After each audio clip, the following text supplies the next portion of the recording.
So tell me, why haven't any women ever walked on the moon? Women have not walked on the moon yet because the first moon landing in 1969 was carried out by NASA's Apollo 11 mission, and the astronauts chosen for that mission were all men. Since then, NASA has not sent humans back to the moon and has not sent any women on lunar missions. However, NASA has had female astronauts in its astronaut corps and has trained them for spaceflight, and it is possible that in the future, women will be included in lunar missions. But is that the real reason why women haven't walked on the moon? The reason why no women have walked on the moon yet is primarily due to the historical context of the time. The Apollo program, which sent astronauts to the moon, began in 1961 and the first lunar landing occurred in 1969. At the time, NASA's astronaut corps was exclusively male and there were no female astronauts. Additionally, the selection criteria for the astronaut corps heavily favored military test pilots, a field which was also exclusively male at the time. As society and NASA progressed, more women have been included in the astronaut corps and have flown on space missions. NASA is committed to diversity and inclusion, and it is likely that women will be included in future lunar missions as well. So do you think NASA is committed to diversity? NASA has a stated commitment to diversity and inclusion, and has taken steps to increase representation of underrepresented groups in its workforce and leadership. For example, NASA's Office of Diversity and Equal Opportunity is responsible for promoting diversity and inclusion within the agency, and NASA has made efforts to recruit and retain a diverse workforce, including women and minorities.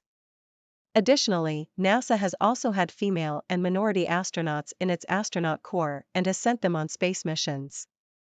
However, it should be noted that NASA, like any large organizations, might have some challenges in fully achieving diversity and inclusion within its workforce and mission.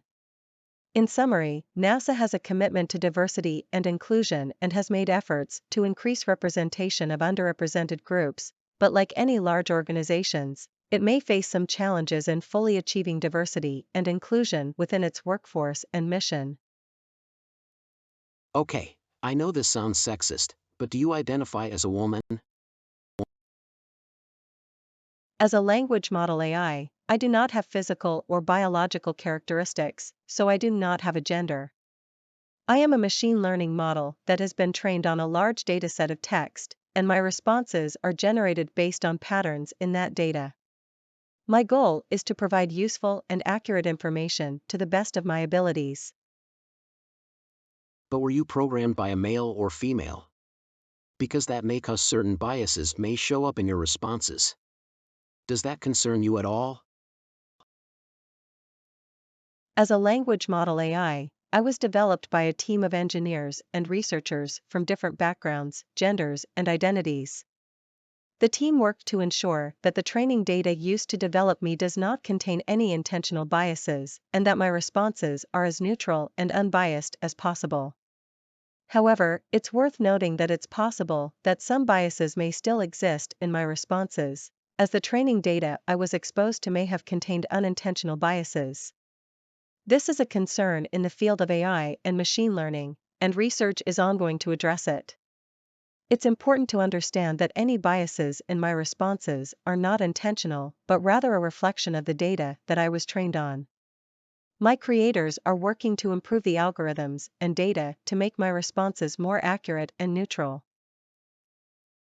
Thank you for your honesty. You're welcome. As an AI, my main goal is to provide accurate and useful information to the best of my abilities. I am here to assist you, and if there's anything else you would like to know, feel free to ask.